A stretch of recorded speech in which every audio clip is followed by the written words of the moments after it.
Hello friends, welcome again to quick concept maths.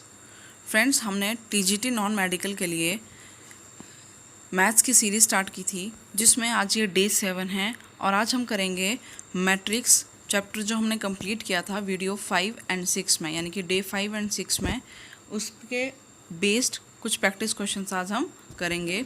तो इस तरह से हमारा मैट्रिक्स टॉपिक फिनिश होगा। देखिए क्वेश्चन नंबर 1 क्या है। क्वेश्चन नंबर 1 है the matrix P is equals to, हमें एक मैट्रिक्स दे रखा है 0 0 4 0 4 0 4 0 0 इज़ ए। तो बताना है ये कौन सा मैट्रिक्स है। तो देखिए फ्रेंड्स, बिल्कुल बेसिक क्वेश्चन है। इसमें टाइप्स ऑफ मैट्रिक्स का यूज़ हो रहा है जो कि इसके इंट्रोडक्टरी पार्ट्स में हमने पढ़ा है। तो अगर आपने वो वीडियोस नहीं देखी हैं तो प्लीज़ पहले कंसेप्ट्स क्लियर करने के लिए वीडियो देखें, तो ही आपसे ये क्वेश्चंस इजीली सॉल्व होंगे। तो देखिए फर्स्ट क्वेश्चन में जो मैट्रिक्स है उसमें एलिमेंट्स हमारे पास दे रखे हैं, लेकिन वो एलिमेंट्स किस डायरेक्शन में हैं, ये एलिमेंट्स हमें दिए हुए हैं, ठीक है। और डायगोनल कौन सी होती है मैट्रिक्स के लिए, मैट्रिक्स में डायगोनल कौन सी कहलाती है, ये सारे एलिमेंट्स क्या कहलाते हैं, diagonal, where I is equals to J, I is equals to J. So देखिए ये डायगोनल मैट्रिक्स नहीं होगा, क्यों, क्योंकि डायगोनल मैट्रिक्स क्या होता है जिसमें डायगोनल एलिमेंट सिर्फ हमारे पास दिए हों, ठीक है, बाकी एलिमेंट्स क्या हों, सारे ज़ीरो हों। ये सारे क्या होने चाहिए थे, ज़ीरो। तो ये डायगोनल तो नहीं हो सकता। अब देखिए यूनिट मैट्रिक्स, यूनिट मैट्रिक्स क्या होता है, आई यानी कि आइडेंटिटी मैट्रिक्स। तो ये आइडेंटिटी मैट्रिक्स भी नहीं है, इसका मतलब ना तो ऑप्शन बी ना ऑप्शन सी। अब देखिए स्क्वायर मैट्रिक्स क्या होता है, विच हैज़ ऑर्डर, जिसका ऑर्डर क्या हो, m बाय m का ऑर्डर हो, यानी कि रोज किसके इक्वल हों, कॉलम के इक्वल हों। तो इस मैट्रिक्स में देखो 3 रोज 3 कॉलम है, यानी कि ये कितने का मैट्रिक्स हुआ, 3/3 का मैट्रिक्स हुआ। तो ये इस क्वेश्चन के लिए हमारा कौन सा ऑप्शन राइट हो जाएगा, ऑप्शन नंबर ए, ठीक है। फ्रेंड्स, कंफ्यूज नहीं करना है, कहीं आप इसको डायगोनल मैट्रिक्स टिक कर दो कि भाई डायगोनल वाले एलिमेंट सारे क्या दे रखे हैं, 4 दिए हुए हैं। तो याद रखिए मैट्रिक्स में जो है डायगोनल ये वाली होती है, ठीक है, यानी कि जो हमारा A11 A22 और A33 एलिमेंट होते हैं वो क्या बनाते हैं, इस तरह के जो एलिमेंट होंगे वो क्या बनाएंगे, डायगोनल फॉर्म करते हैं, ठीक है। ये जो दूसरा दे रखा है ये एंटी डायगोनल है, ये जो एलिमेंट्स दे रखे हैं ना यहाँ पे, ये हमारे पास एंटी डायगोनल एलिमेंट्स हैं। ये एलिमेंट्स ये सारे क्या हैं, एंटी डायगोनल। अब देखिए question number 2, again important question. Total number of possible matrices of order 3/3 with each entry 2 और 0 इज। बताओ भाई, ये हमने, अगर आपने प्रीवियस वीडियोस देख रखी होंगी तो मैट्रिक्स की जो डे 5 की वीडियो थी उसमें हमने इस तरह के क्वेश्चन प्रैक्टिस किए हैं। तो फ्रेंड्स, आप प्लीज़ पहले पीछे की वीडियो ज़रूर देखना, उनसे आपको हेल्प मिलेगी क्वेश्चंस को सॉल्व करने में। तो देखिए क्या कह रहा है, possible matrices of order 3/3 with each entry 2 और 0। ऐसे कितने मैट्रिक्स बनाए जा सकते हैं, यानी कि ऐसे कितने मैट्रिक्स हम लोग फॉर्म कर सकते हैं जिनमें जो हर एक एंट्री होती है ना उसमें क्या हो, या तो 0 भरें या सिर्फ 2 फिल करें, ठीक है। देखिए मैट्रिक्स कैसा होता है, ये कोई भी हमारे पास मैट्रिक्स है और यहाँ जो वैल्यूज़ होती हैं वो क्या होती हैं हमारे पास, ये क्या होते हैं, एलिमेंट्स होते हैं, ठीक है। एलिमेंट्स में ये क्या कहना चाह रहा है कि ऐसे कितने मैट्रिक्स बनाए जा सकते हैं जहाँ पर ये जो एलिमेंट्स है ना उसमें या तो 2 लिखें या फिर 0 लिखें। तो फ्रेंड्स देखिए इसके लिए हमें एक फॉर्मूला याद रखना है कि मैट्रिक्स के अंदर कितने एलिमेंट्स फिल करने के लिए कह रहा है, एक जगह पे, यानी कि एक एलिमेंट की जगह पे कितने ऑप्शंस अवेलेबल हैं, 2 ऑप्शन अवेलेबल हैं, ठीक है, कितने, 2 ऑप्शन अवेलेबल हैं। और मैट्रिक्स कितने का है, 3/3, यानी कि इसमें एलिमेंट कितने होंगे, 3/3 में कितने एलिमेंट होते हैं, 9 एलिमेंट्स, ठीक है। तो 2 की पावर 9 इसका आंसर हो जाएगा। तो फॉर्मूला क्या बन गया, जितने एंट्री हमने करनी होती हैं किसी मैट्रिक्स के अंदर वो बेस होगी और जितने एलिमेंट्स होंगे वो पावर होगी। तो पावर क्या हो जाएगी, 9, 2 की पावर 9 इसका आंसर है। आप कमेंट सेक्शन में बताएंगे इसकी वैल्यू क्या आएगी कैलकुलेट करके। 2 की पावर 9 कौन सा ऑप्शन राइट होगा क्वेश्चन नंबर 2 में। अब देखिए friend third question, if 2x y 4x is equal to 7 7y 13 y x 6 इस तरह का ये दिया हुआ है, then the value of x plus Y, x plus Y. Friend इसमें मिस प्रिंट है, इस क्वेश्चन में मिस प्रिंट है। देखिए यहाँ पे कुछ ना कुछ प्लस माइनस यहाँ पे होना चाहिए था, यहाँ पे भी कुछ वैल्यूज़ होनी चाहिए, और ये x प्लस वाई फाइंड कर रहे हैं, जबकि ऑप्शंस में हमारे पास क्या दिया हुआ है, x और y की सेपरेट वैल्यूज़ दी हुई हैं। इट मीन्स क्वेश्चन में कुछ यहाँ पे मिस प्रिंट ये आ गया है हमारे पास जो PDF है। तो कोई बात नहीं, लेकिन आपने ध्यान रखना है इस तरह के क्वेश्चन भी एग्ज़ाम में आते हैं क्या, जहाँ पे इक्वल का साइन रहेगा, आपके पास दो मैट्रिक्स दिए रहेंगे, हमें क्या फाइंड करना होगा, x और y की वैल्यू, या x प्लस वाई जैसे यहाँ दे रखा है x प्लस वाई भी फाइंड करने को आ सकता है। तो ठीक है फ्रेंड, ये ध्यान रखेंगे, इस क्वेश्चन को हम नहीं कर रहे, इसमें वैल्यूज़ नहीं है प्रॉपर। नेक्स्ट क्वेश्चन देखिए, नेक्स्ट क्वेश्चन है, if A and B are two matrices of the order 3 by m and 3 by n respectively and m is equals to n, then the order of matrix 5A minus 2B is। Again बहुत अच्छा question है। देखिए क्या कहता है, एक matrix A है, ठीक है, उसका ऑर्डर कितना दिया हुआ है, 3 बाय m, ये उसका ऑर्डर है, और मैट्रिक्स B है, उसका ऑर्डर क्या दे रखा है, 3 बाय n। तो हमें फाइंड करनी है ये वैल्यू, 5A माइनस 2B क्या होगा, 5A माइनस 2B क्या होगा। तो यानी कि यहाँ तो कर दिया 5 से मल्टीप्लाई फर्स्ट मैट्रिक्स को, और सेकंड वाले को कर रहे हैं 2 से मल्टीप्लाई। तो देखिए फ्रेंड, जो मैट्रिक्स की जो भी वैल्यू रही हो, 5 से मल्टीप्लाई करने पर हर एंट्री यानी कि हर एलिमेंट मैट्रिक्स A का जो है वो किस से मल्टीप्लाई हो जाएगा, 5 से मल्टीप्लाई हो जाएगा। ठीक है, फिर से देखिए, जो A मैट्रिक्स है अगर उसको हम किससे मल्टीप्लाई कर दें, 5 से मल्टीप्लाई कर दें, ठीक है, तो क्या मैट्रिक्स का ऑर्डर चेंज होगा, नहीं होगा। यानी कि जो 5A मैट्रिक्स बना, 5 को A से मल्टीप्लाई करने पे जो आंसर आएगा ना, जो मैट्रिक्स आएगा उसका ऑर्डर क्या रहेगा, वही रहेगा जो किसका ऑर्डर था, A का ऑर्डर था। तो क्या ऑर्डर था A का, 3 बाय m। ठीक है फ्रेंड्स, अब नेक्स्ट देखिए, B का ऑर्डर क्या था, B को किससे मल्टीप्लाई किया हुआ है, 2B से, 2B।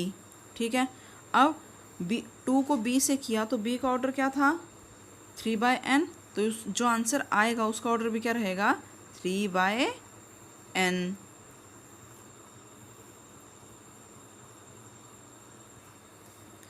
क्योंकि 5A और 2B का ऑर्डर चेंज नहीं हुआ फ्रेंड्स, ठीक है, 5A का ये ऑर्डर था और 2B का ये ऑर्डर था। अब देखो यहाँ पे एक बात हमें ध्यान रखनी है, क्या, दो मैट्रिक्स को ऐड करने के लिए या दो मैट्रिक्स को जब सब्ट्रैक्ट कर रहे हैं तो उन दो मैट्रिसेस का ऑर्डर क्या होना चाहिए, सेम होना चाहिए। ये अगेन प्रीवियस वीडियोस में कंसेप्ट क्लियर किए हुए हैं। ठीक है, तो देखिए 5A का जो ऑर्डर था वो क्या था, 3 बाय m। ठीक है, और 2B का ऑर्डर क्या है फ्रेंड्स हमारे पास, 3 बाय n। अब इन दोनों को क्या कर रहे हैं यहाँ पे, माइनस। ठीक है, 5A में से जब ये वाला मैट्रिक्स माइनस करेंगे तो देखो माइनस कब हो सकता है, जब ये ऑर्डर क्या हो, दोनों सेम हो। तो ऑर्डर सेम होने के लिए ये 3 बाय m और 3 बाय n दोनों आपस में इक्वल होने चाहिए। अब देखो पहली एंट्री तो दोनों की सेम है, ठीक है, फर्स्ट एंट्री दोनों की क्या थी, सेम थी, 3 3। इसका मतलब m किसके इक्वल होना चाहिए, n के, m किसके इक्वल होना चाहिए, n के।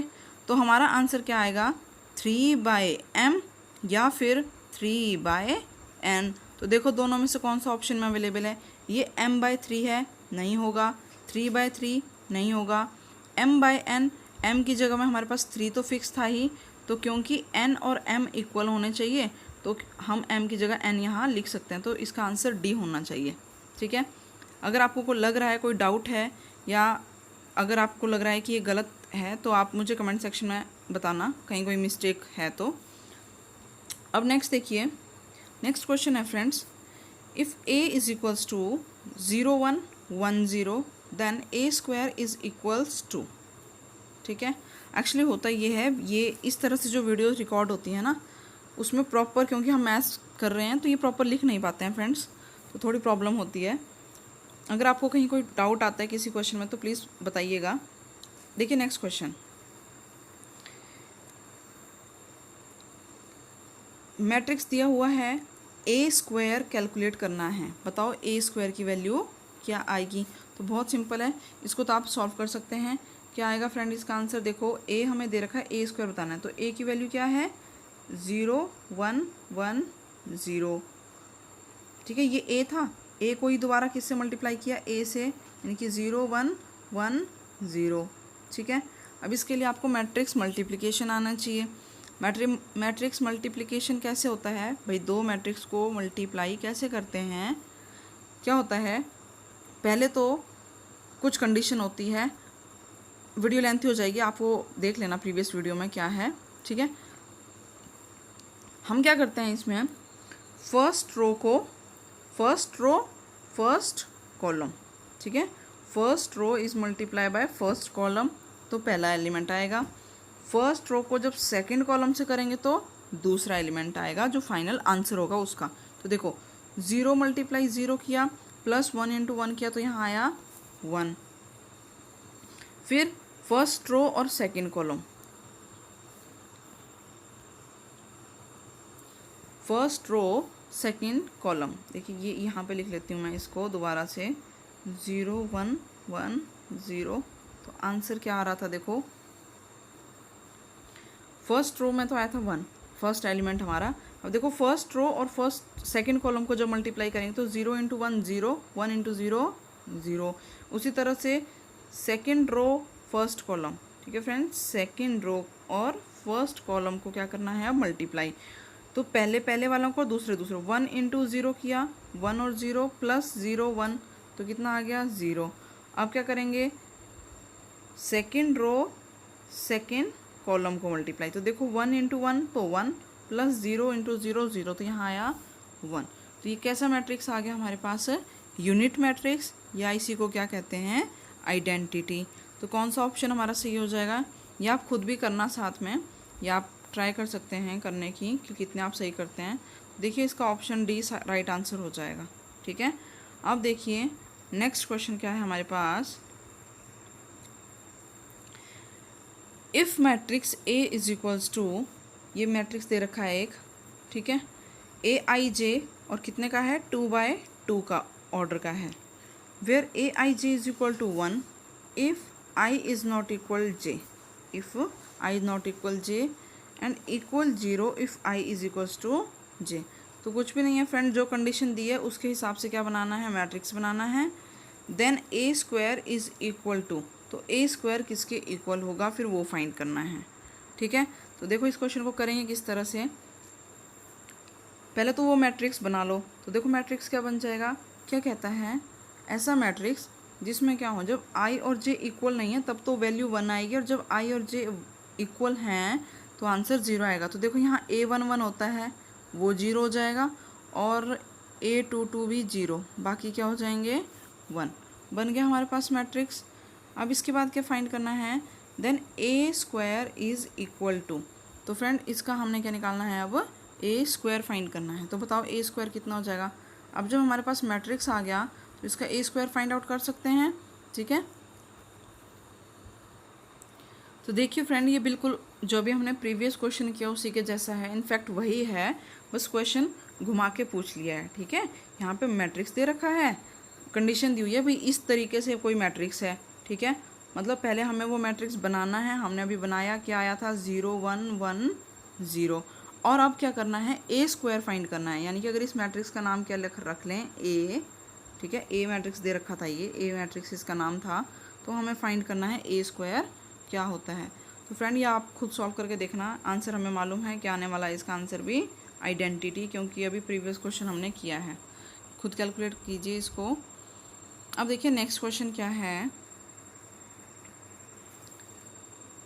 द मैट्रिक्स, ये मैट्रिक्स दे रखा है एक 1 0 0 0 2 0 0 0 4 इज़ ए।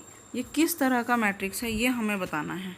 तो देखो फ्रेंड, अब फिर से ये बेसिक से बिल्कुल क्वेश्चन है।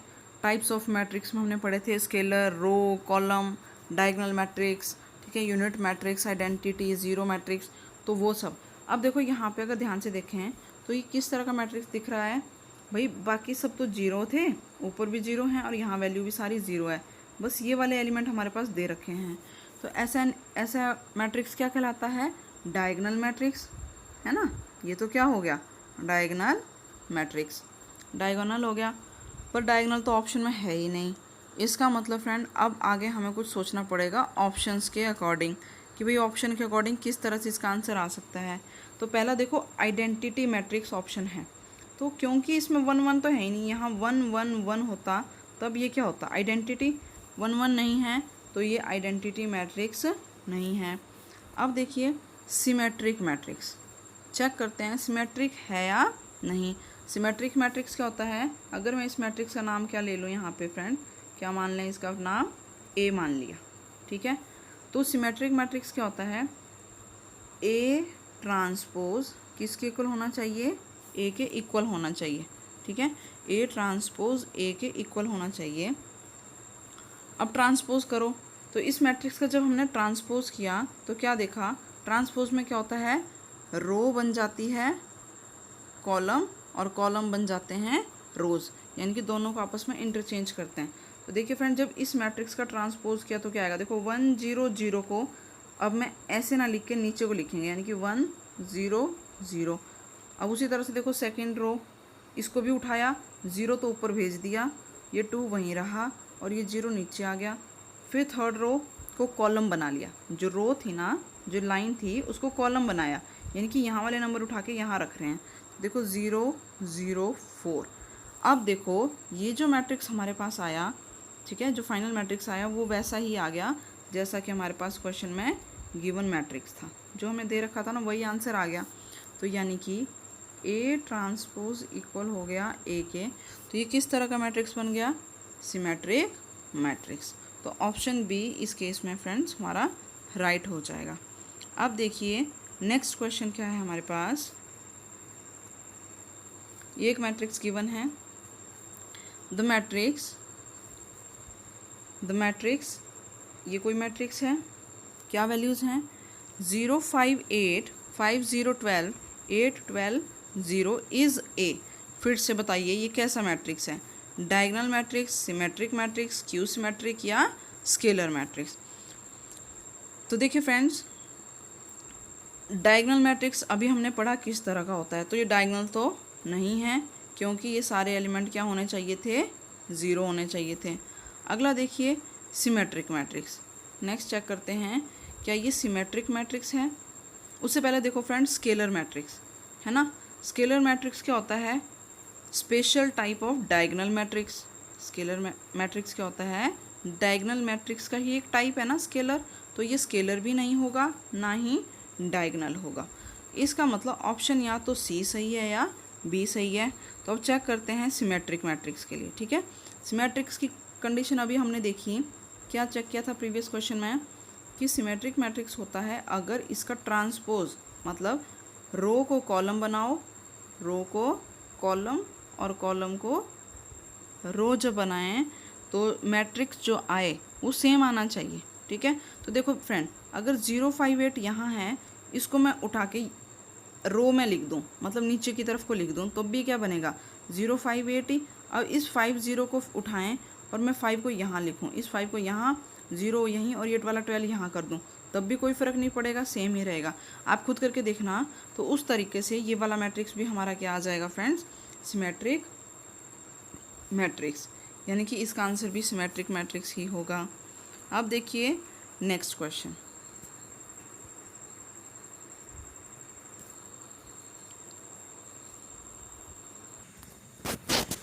तो क्वेश्चन है अब, if A is matrix of order m by n and b is a matrix such that a b complement b complement a are both defined, then the order of matrix b is, तो b का order क्या होगा? तो friends देखिए, बहुत ही अच्छा question है, मतलब ये लगा ली, इसमें कंसेप्ट का काफ़ी यूज़ है। देखो क्या कह रहा है इस क्वेश्चन में, A is a matrix of order m by n। ए का ऑर्डर क्या दे रखा है हमें, m by n, and b is a matrix, b कोई मैट्रिक्स है, अब उसका ऑर्डर नहीं है हमारे पास, पर क्या है, अगर a और b का कॉम्प्लीमेंट, वो यानी कि उसका ट्रांसपोज जब किससे मल्टीप्लाई करें, a से, तो A B dash and B dash A दोनों ही क्या हैं, डिफाइन हैं, मतलब दोनों ही क्या करते हैं, एग्जिस्ट करते हैं।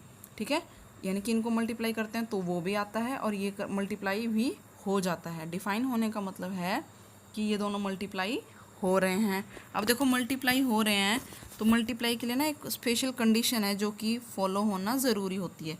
जैसे कोई भी मैट्रिक्स ए है, अगर उसका ऑर्डर m बाय, जैसे यहाँ लिखो 2/3 है, ठीक है, और दूसरा मैट्रिक्स है b, उसका ऑर्डर है 3/4, तो ये दोनों मल्टीप्लाई तभी हो सकते हैं जब इसके कॉलम और इसके रो आपस में क्या हो, इक्वल हो। ठीक है, फर्स्ट का कॉलम सेकंड के रो के इक्वल क्या होना चाहिए, इक्वल, और जो आंसर आता है वो क्या आता है, बचा हुआ, यानी कि 2 और 4, यानी कि जो ए बी मैट्रिक्स आएगा अब उसका ऑर्डर क्या होगा, 3/4 का उसका ऑर्डर होगा। ठीक है फ्रेंड्स, तो यहाँ तक आपको क्लियर है।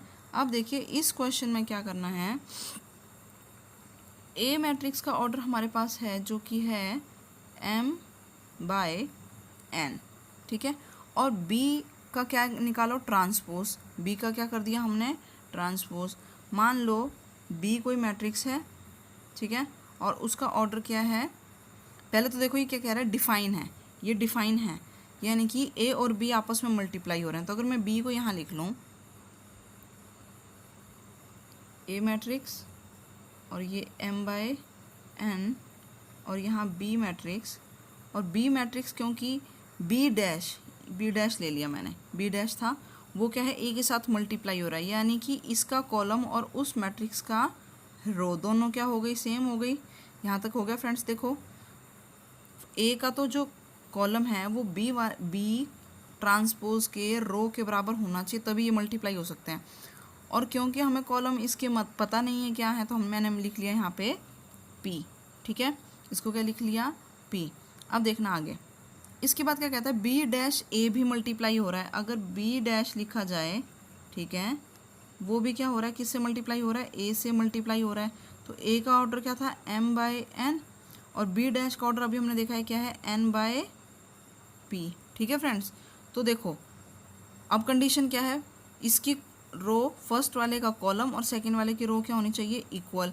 अब हमारे पास क्या आ गया, यहाँ से कंडीशन बन गई, p किसके इक्वल हो गया, m के, यानी कि जो b डैश मैट्रिक्स है, b डैश जो मैट्रिक्स है उसका ऑर्डर क्या लिया था हमने, n/p, और p जो है वो किसके इक्वल आया है, p इक्वल आया अभी m के इक्वल, यानी कि जो b डैश मैट्रिक्स है उसका ऑर्डर क्या हो गया, n/m।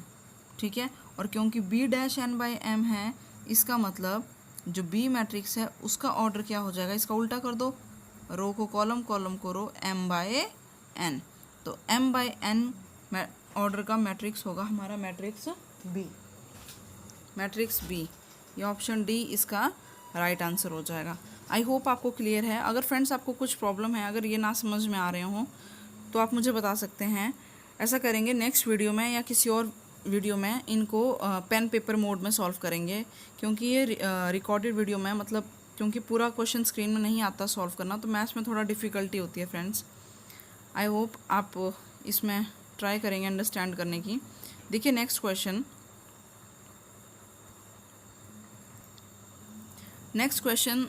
प्रैक्टिकल क्वेश्चन है फ्रेंड्स, यानी कि इसको कंप्लीट करके हम देखेंगे, और यहाँ स्क्रीन में इसको कर पाना मुश्किल है, तो मैं आपको बता देती हूँ ये किस तरह से होगा और क्या इसका आंसर आएगा।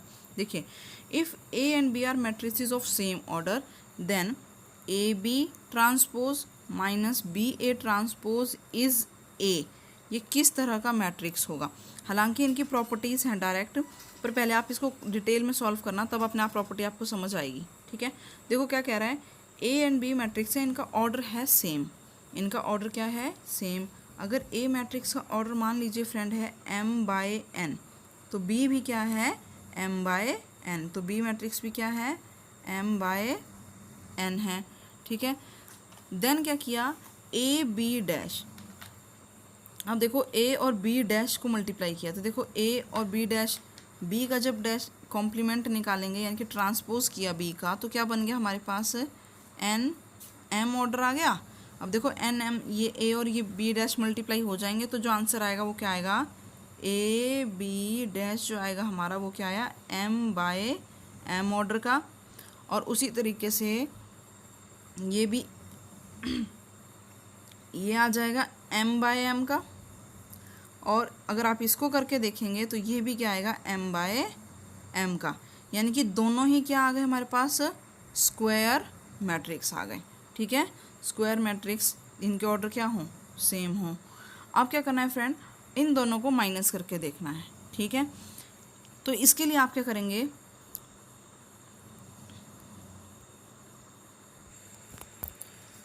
वेरीफाई करने के लिए इनकी कुछ वैल्यूज़ सब्स्टिट्यूट करके इसको सॉल्व करने की कोशिश करेंगे। जैसे कि अगर हम यहाँ पे मैट्रिक्स ए को कुछ भी सिंपल वैल्यूज़ के साथ आप लेट करना, मैट्रिक्स ए हमने मान लिया जैसे कि 1 1 1 1 इस तरह ले लिया। ठीक है, और बी हमने मान लिया मैट्रिक्स 0 1 2 1, ये मैट्रिक्स हमने बी मान लिया। अब आप इन दोनों को लेके, ठीक है, इन दोनों मैट्रिक्स के साथ ये कंडीशन चेक करना। ठीक है, इस कंडीशन को सॉल्व करना और देखना क्या आंसर आता है। तो जो फाइनल आंसर आएगा, यानी कि पहले आप ए बी डैश इनको मल्टीप्लाई करेंगे, फिर बी ए ट्रांसपोज को मल्टीप्लाई करेंगे और फिर उनको क्या करेंगे माइनस, तो जो आंसर आएगा फ्रेंड्स हमारा, ठीक है, आप अगर सेम यही मैट्रिक्स लेके सॉल्व करेंगे तो देखना आंसर कुछ हमारा इस तरह से आ जाएगा 0 -2 2 0। ठीक है, जो कि अगर उसका हम क्या करेंगे, फिर ये किस तरह का मैट्रिक्स होगा। अब जो फाइनल आंसर आएगा इस क्वेश्चन का, उसको हम चेक करेंगे कि वो कैसा है, नल मैट्रिक्स है, यूनिट है, सिमेट्रिक है या स्क्यू सिमेट्रिक है। तो इसके अकॉर्डिंग तो आंसर जो फ्रेंड्स आ रहा है वो क्या आ रहा है, स्क्यू सिमेट्रिक मैट्रिक्स। यानी कि ये प्रॉपर्टी आपको याद रखनी है कि जब दो मैट्रिक्स हों उनका ऑर्डर क्या हो, सेम हो, तो A B transpose minus B A transpose कैसा मैट्रिक्स देगा हमें, स्क्यू सिमेट्रिक मैट्रिक्स देगा। ये एज अ प्रॉपर्टी अब आपने फ्यूचर के लिए इसको ध्यान में रखना है। अब देखिए नेक्स्ट क्वेश्चन क्या है, if A is a square matrix such that, if A is a square matrix such that A square is equal to I, then A minus A cube plus A plus A I cube minus 7A is equals to। तो friend इस question में आपने क्या करना है, देखिए यहाँ पे आइडेंटिटी से इसको एक्सपेंड करना है। आप इन दोनों को क्या करेंगे, आइडेंटिटी का यूज़ करके एक्सपेंड करेंगे इन दोनों को। तो ये देखिए किस तरह से बन जाएगा, ए क्यूब ए माइनस आई का होल क्यूब, ए माइनस आई का होल क्यूब, यहाँ क्या आइडेंटिटी आ जाएगी हमारे पास, ये बन जाएगा ए माइनस बी होल क्यूब, जो कि होता है ए क्यूब माइनस बी क्यूब, यानी कि ए क्यूब माइनस आई क्यूब माइनस 3 AI ए माइनस आई।